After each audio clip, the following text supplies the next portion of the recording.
اتنی رشوت عام نہیں ہے جتنی بے حیائی عام ہو چکی ہے۔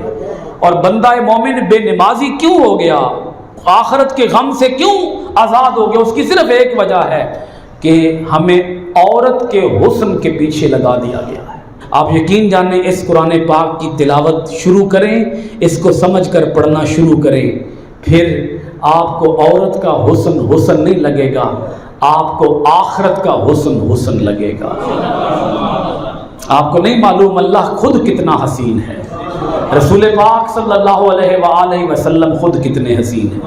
ہمیں عورت کی محبت کے لیے پیدا نہیں کیا گیا، ہمیں اللہ اور اس کے رسول کی محبت کے لیے پیدا کیا گیا ہے۔